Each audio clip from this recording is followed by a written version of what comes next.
I discovered my block heater cord had been deliberately cut when my truck refused to start on the coldest morning of the year in Fargo, North Dakota, and I knew exactly who was responsible. My name is Bradley Owens, and I had been living in the Riverside Creek housing development for 3 years without any major issues, until Wendy Sanderson became the president of our homeowners association 6 months ago. The woman was a nightmare wrapped in a cardigan, always prowling the neighborhood with her clipboard and measuring tape, looking for violations that existed only in her increasingly rigid interpretation of the HOA bylaws. The temperature that January morning was -18 degrees Fahrenheit, with a wind chill that made it feel like -30.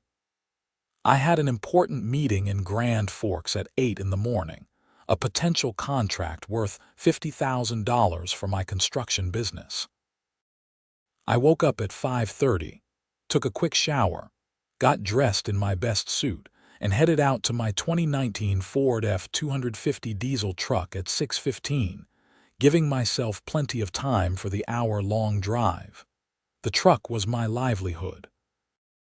I used it daily for work, hauling equipment and materials to various job sites across eastern North Dakota and western Minnesota. Anyone who knows anything about diesel engines in this part of the country understands that block heaters are not optional accessories during winter. They are absolute necessities. Without a block heater keeping the engine warm, a diesel engine simply will not start in sub-zero temperatures.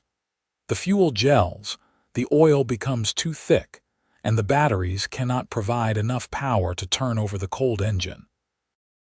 I had plugged in my block heater cord the night before, just like I did every single night from November through March. The orange outdoor extension cord ran from the outlet on my garage exterior wall to the block heater plug, dangling from under my truck's front bumper. This was standard practice for literally everyone in North Dakota who owned a diesel vehicle.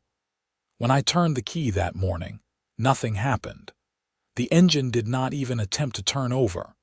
The dashboard lights flickered weakly, and I heard only a pathetic clicking sound from the starter. My heart sank immediately. I got out of the truck and walked to the front, already suspecting what I would find. The block heater cord had been cut. Not frayed or damaged by accident, but deliberately severed with what looked like scissors or wire cutters. The cut was clean, about 2 feet from where it plugged into the outlet, leaving the extension cord useless. My block heater plug was dangling beneath the truck, disconnected and frozen solid after a night in sub-zero temperatures. I stood there in my suit, the wind cutting through my dress coat, staring at the severed cord in disbelief. My breath created clouds of vapor in the frigid air.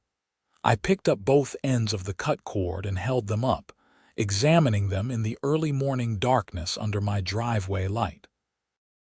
There was absolutely no doubt this was intentional. My phone rang. It was my potential client in Grand Forks, confirming our 8 o'clock meeting. I told him I was having vehicle trouble and would keep him posted, trying to keep the panic out of my voice. After hanging up, I immediately called a towing company.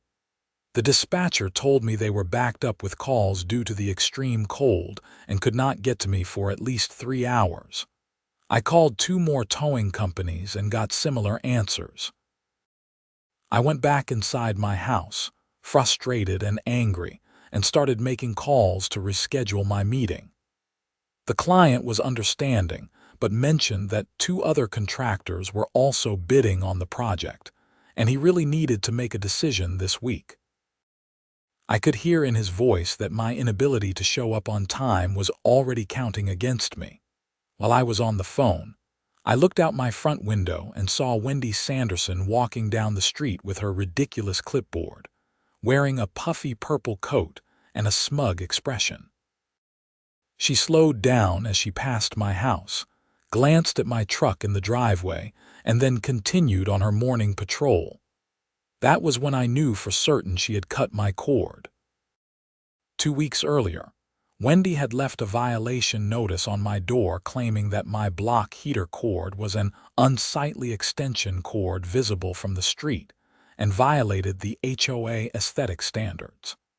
I had ignored the notice because it was completely ridiculous. Block heater cords were visible in front of half the houses in the neighborhood.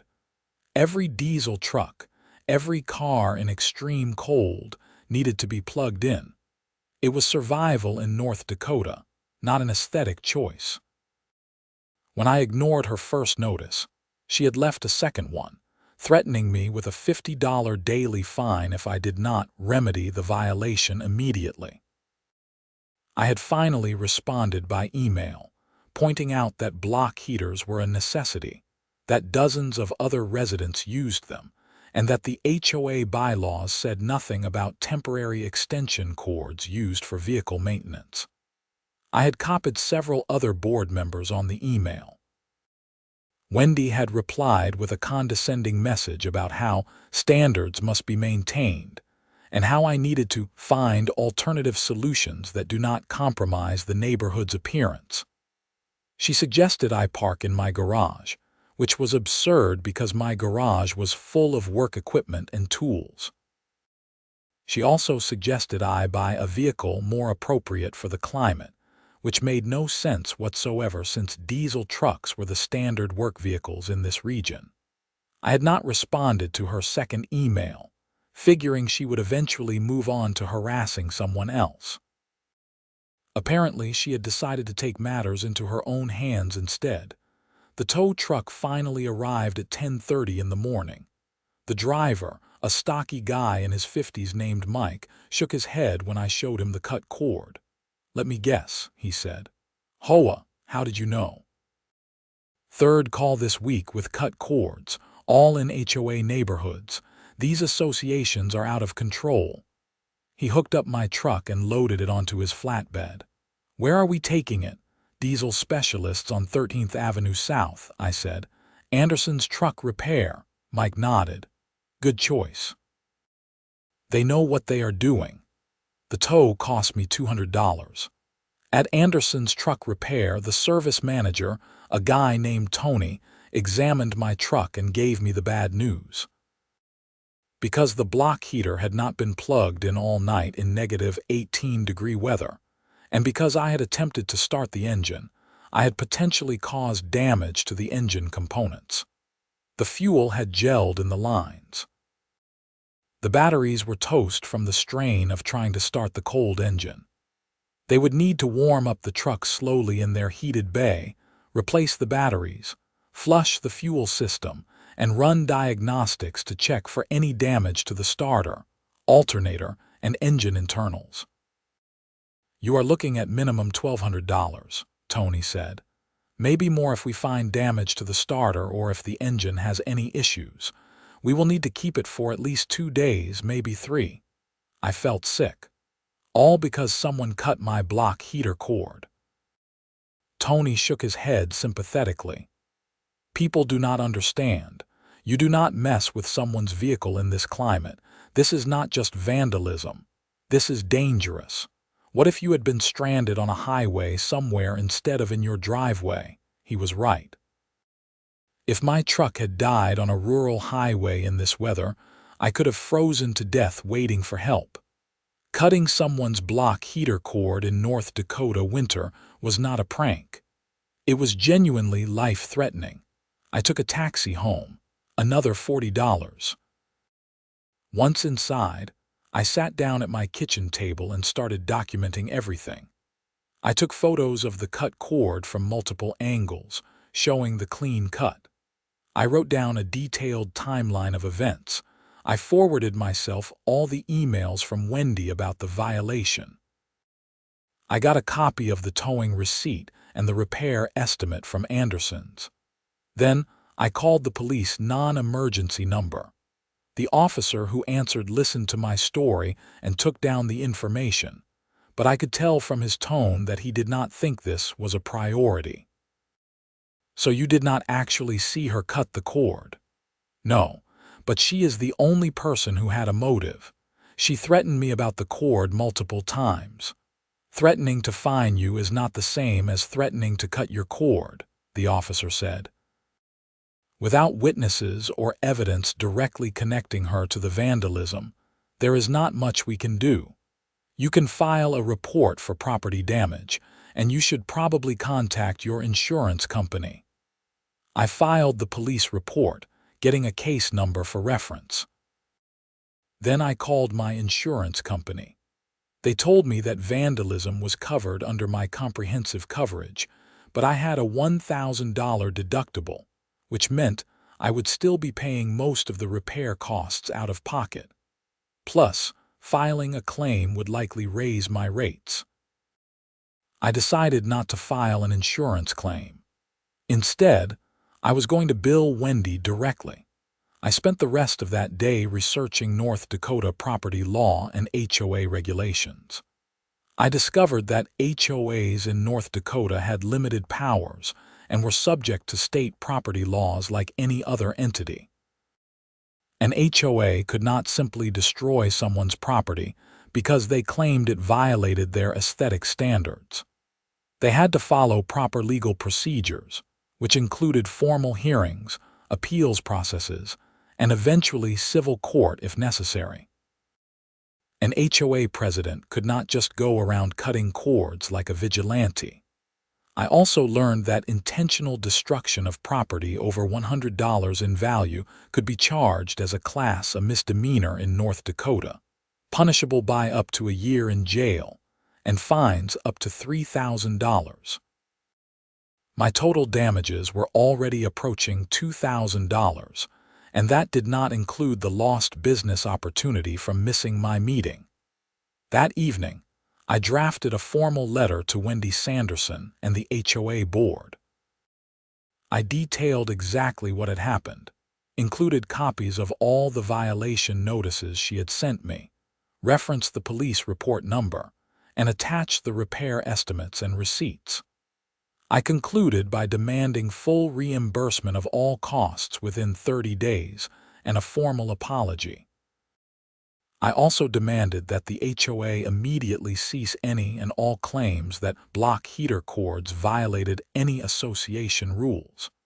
I sent the letter via certified mail the next morning, requiring a signature upon delivery. I also sent copies to each of the other 4 HOA board members via email and certified mail.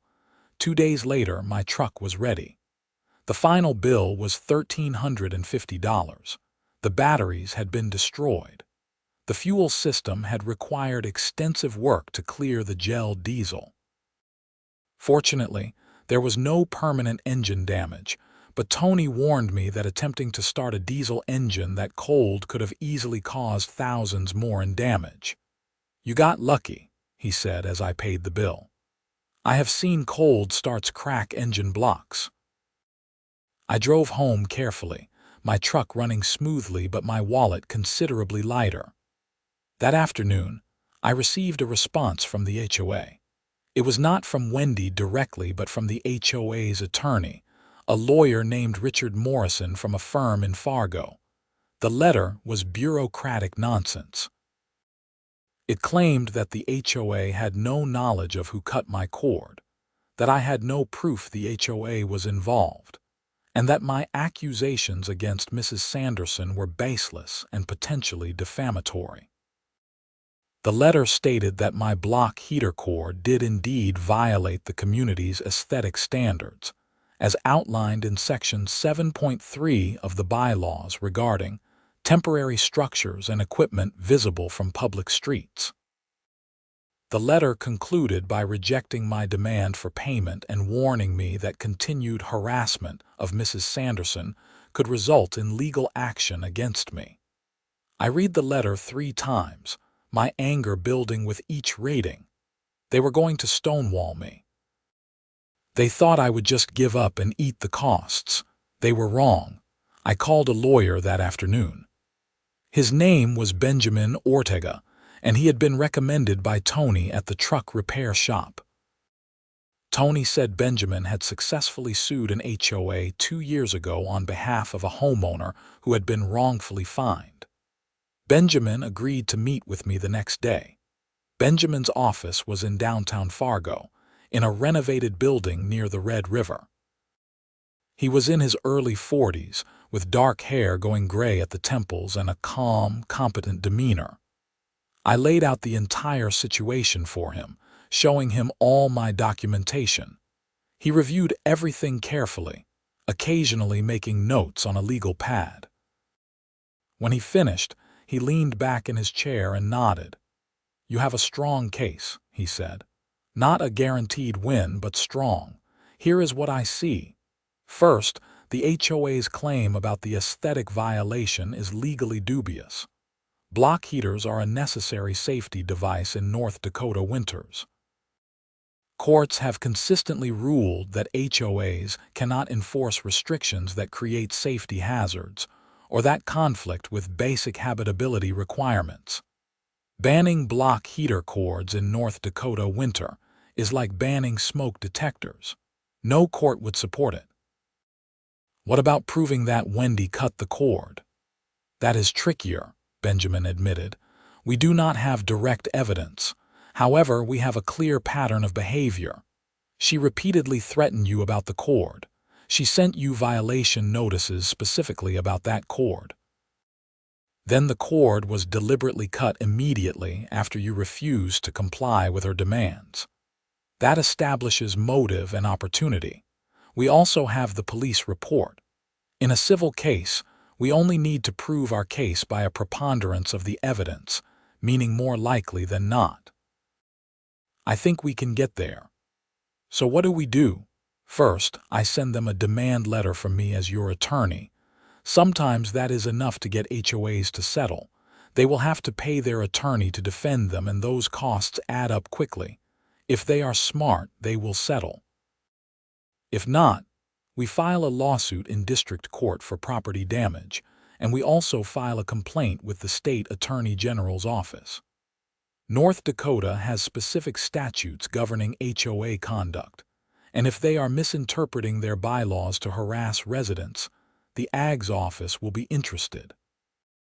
How much will this cost me? My retainer is $1,500. If we settle quickly, that might cover it. If we go to trial, costs could run $5,000 to $10,000. However, in your complaint, we will ask for attorney's fees, court costs, and damages. If we win, the HOA pays all of it. I thought about it for maybe 10 seconds. Let's do it. I paid the retainer, and Benjamin got to work immediately. Within 2 days, he had sent a detailed legal demand letter to the HOA's attorney, to each board member individually, and to Wendy Sanderson personally. The letter was 8 pages long and devastating. It outlined the legal problems with the HOA's position, cited relevant North Dakota statutes and case law, and presented a timeline of Wendy's harassment culminating in the destruction of my property. It demanded $15,000 in damages, covering my direct costs, lost business, and punitive damages for the malicious nature of the property destruction. The response from the HOA's attorney came 4 days later. It was shorter this time, less aggressive. They still denied any wrongdoing, but suggested that perhaps we could reach a settlement to avoid costly litigation.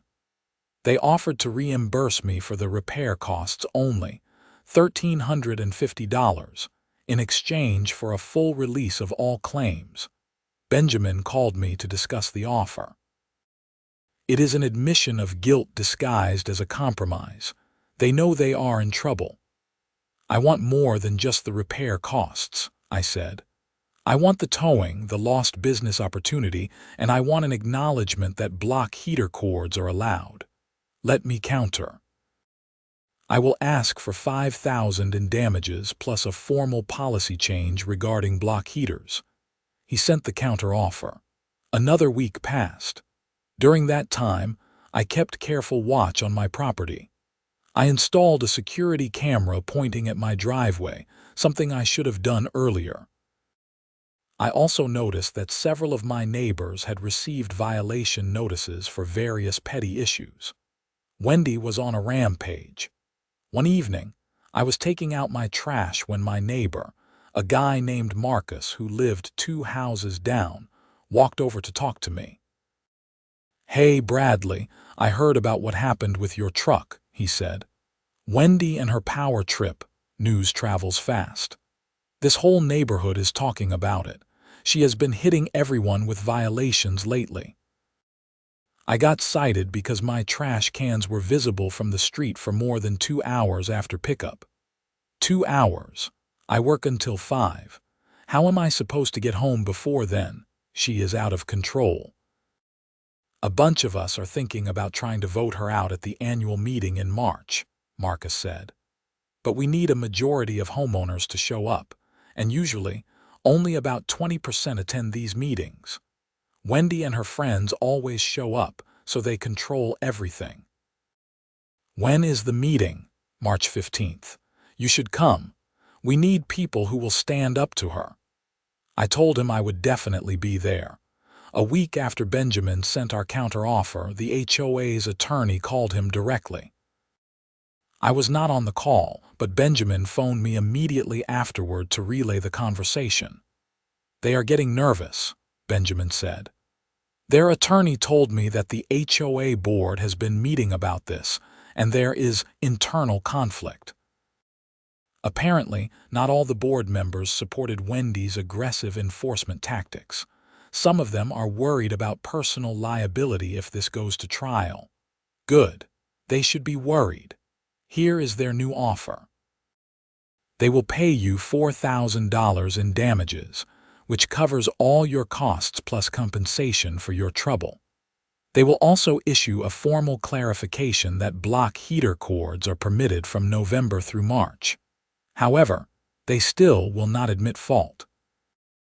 They want to frame it as a goodwill settlement. I thought about it. 4,000 covered everything and then some. The policy change was what I wanted, but the lack of admission of fault bothered me. What happens if we turn it down and go to trial? We would probably win, Benjamin said. But trials are unpredictable. There is always risk, and it would take months, maybe a year. The HOA would drag it out as long as possible. Would Wendy face any personal consequences? Not from the civil suit. We are suing the HOA as an entity. However, if we go to trial and present all this evidence publicly, and if we can prove she personally cut your cord, the county attorney might decide to file criminal charges. That is out of our control, though. I made a decision. Tell them I want $5,000, a written admission that the previous violation notices were issued in error, and a formal apology from Wendy Sanderson. If they agree to all three, we settle. If not, we go to trial, and I will make sure every local news station knows about this. Benjamin chuckled. I will convey your terms. The threat of media attention turned out to be the key. 2 days later, the HOA agreed to all my conditions. They would pay me $5,000. They would issue a formal retraction of the violation notices, and Wendy Sanderson would provide a written apology. The settlement documents arrived a week later. Everything was as agreed, including a surprisingly detailed written apology from Wendy. It did not explicitly admit she cut my cord, but it apologized for the overly aggressive enforcement of HOA policies, and for any unintended consequences that resulted from her misinterpretation of the community standards. Reading between the lines, it was as close to an admission as I was going to get. I signed the settlement, and 3 days later, a check for $5,000 arrived via overnight mail. I deposited it immediately, then paid Benjamin his remaining fees.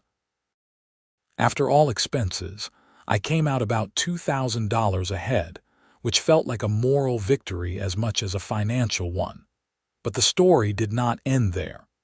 The HOA annual meeting in March turned into a circus. Marcus had been organizing behind the scenes, and he had convinced nearly 60% of the homeowners to attend, an unprecedented turnout.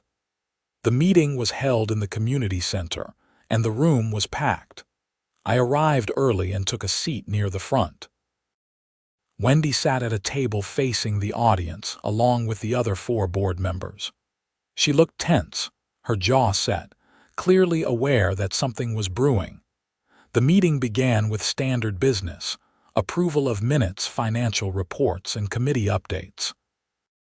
Then came the open forum, where homeowners could raise concerns.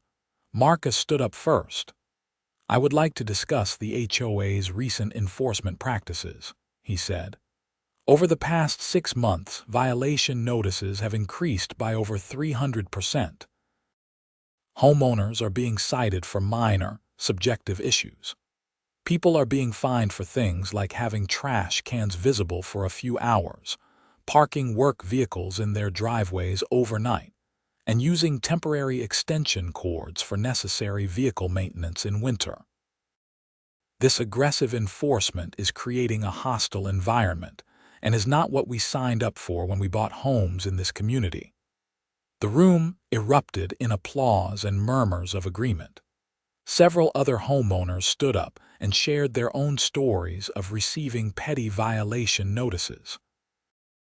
One elderly woman teared up as she described being fined for having a small garden gnome in her front yard, which Wendy had deemed non-conforming lawn ornamentation. Wendy tried to defend herself, arguing that she was simply enforcing the bylaws as written. "Standards exist for a reason," she said, her voice sharp. "If we let standards slip, property values decline. I am protecting everyone's investment." A man in the back stood up. "You cut someone's block heater cord. That is not protecting property values. That is vandalism." Wendy's face turned red. "That was never proven. The settlement specifically states no admission of fault." "But you paid him $5,000, another homeowner shouted. "You do not pay $5,000 if you did nothing wrong." The meeting devolved into chaos for several minutes before the HOA secretary, a nervous woman named Patricia, managed to restore order. She proposed a motion to hold a special vote on Wendy's continued position as president. Wendy argued that this was not proper procedure, that board positions were elected for 2-year terms, and that she still had a year left.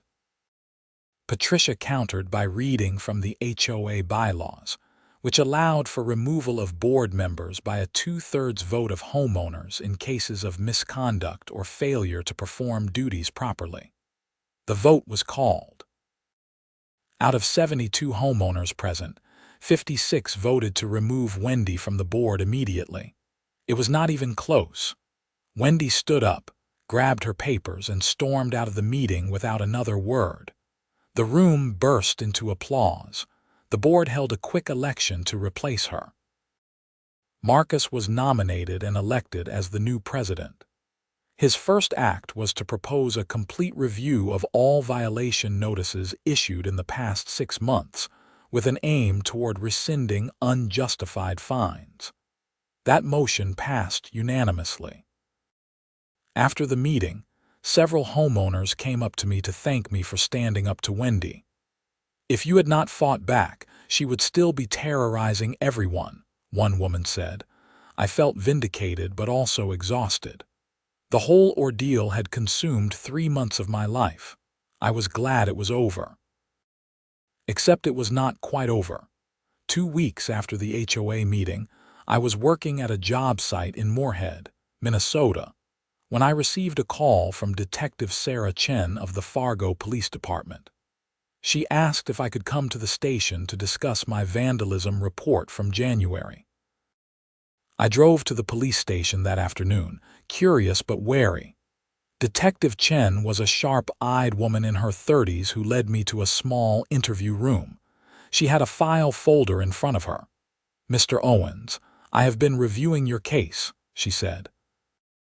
"When you originally filed the report, it was classified as low-priority vandalism. However, something came across my desk recently that changes things. She opened the folder and pulled out several photographs. They showed cut extension cords, very similar to what had happened to mine. We have had 6 similar incidents reported in the past 4 months, all in HOA-managed neighborhoods. 4 of them involved block heater cords. The other 2 involved extension cords for outdoor holiday lights and decorative lighting. All cut the same way, clean cuts like yours.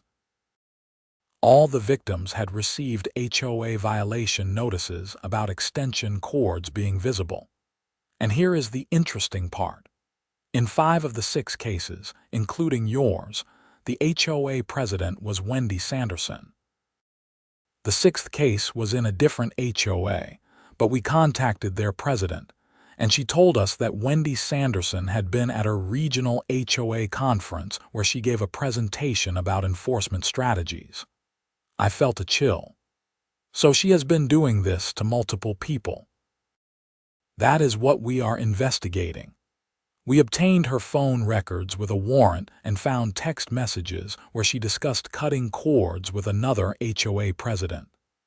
The texts are not explicit confessions, but they strongly suggest coordination. We are building a case for serial vandalism and potentially criminal mischief charges. What do you need from me? Your testimony, if this goes to trial. And I wanted to ask if you have noticed any other suspicious activity in your neighborhood since the incident. I told her about the security camera I had installed and offered to provide any footage that might be relevant. Detective Chen gave me her card and told me she would be in touch. Over the next month, I heard through the neighborhood grapevine that police had interviewed several other homeowners and at least 2 other HOA presidents. Wendy had apparently been somewhat of a zealot in the regional HOA community, constantly pushing for stricter enforcement and more aggressive tactics. In early May, I read in the Fargo Forum newspaper that Wendy Sanderson had been charged with 6 counts of criminal mischief and 1 count of conspiracy to commit criminal mischief. The total damages across all the cases exceeded $15,000, making it a serious matter. Her co-conspirator, an HOA president from West Fargo named Linda Marshall, was also charged. The criminal trial took place in September. I was called as a witness and testified about the sequence of events, the violation notices, and the cut cord. The prosecutor presented the text messages between Wendy and Linda, which included gems like, "Took care of another cord problem last night, and these people need to learn that rules mean something." Wendy's defense attorney argued that the text messages were ambiguous and that there was no direct evidence linking Wendy to any specific act of vandalism. But the pattern was damning. 6 victims, all with the same type of damage, all after receiving violation notices from Wendy, combined with the text messages, was enough for the jury. Wendy was convicted on 5 counts of criminal mischief. The jury acquitted on 1 count where the evidence was weaker. Linda Marshall was convicted on 2 counts related to incidents in her own HOA community. At sentencing in October, the judge was clearly unimpressed with Wendy's actions. "You held a position of trust within your community," Judge Patricia Walters said. "Homeowners relied on you to manage the HOA fairly and reasonably.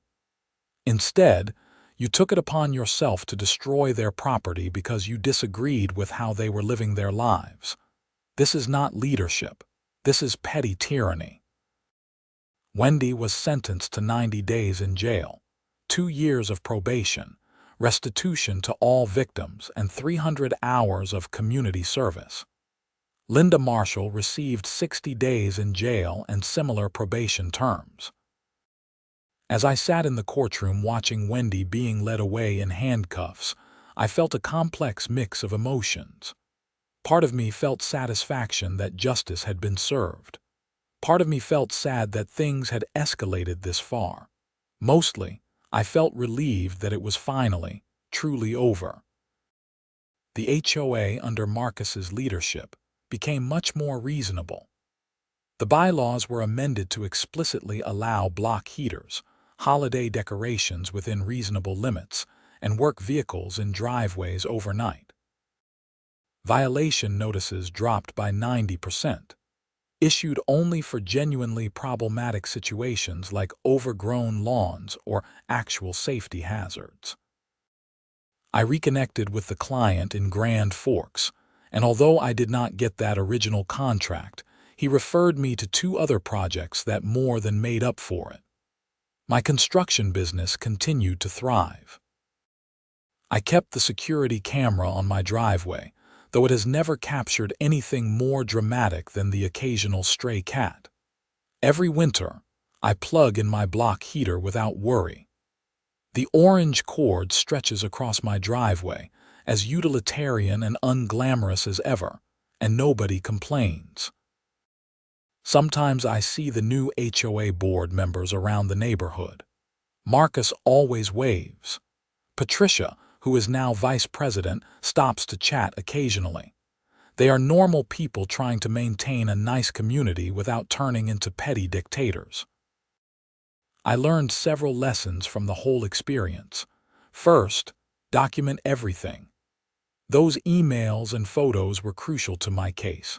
Second, do not back down when you are right, especially when someone in a small position of power tries to bully you.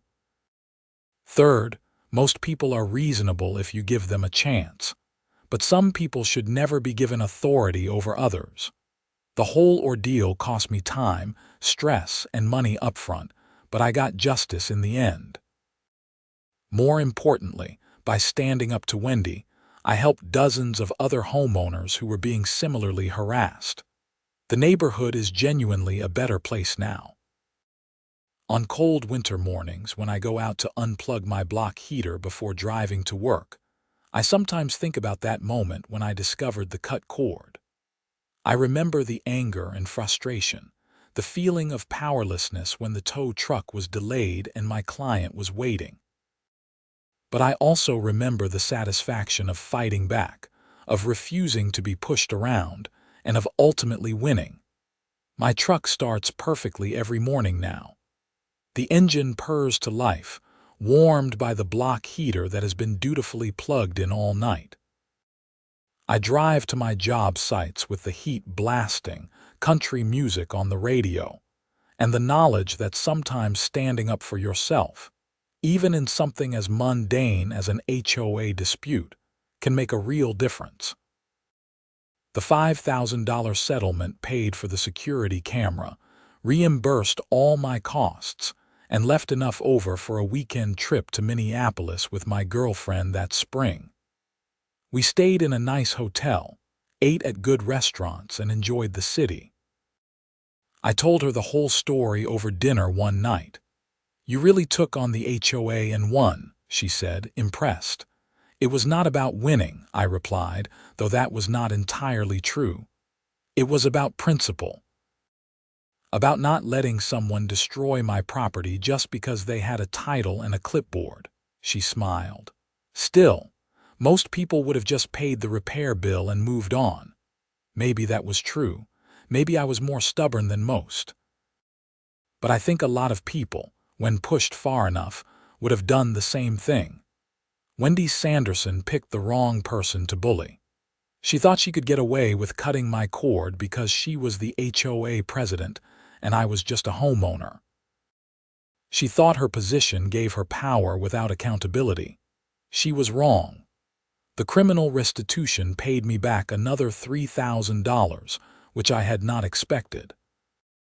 Apparently, the court calculated damages based not just on the repair costs, but also on the lost business opportunity and general disruption to my life. That money went into my business savings account, funding for future equipment purchases. Wendy served her 90 days, got out on probation, and moved away from Fargo within 6 months of her release. I heard through the grapevine that she relocated to Arizona to live with her sister.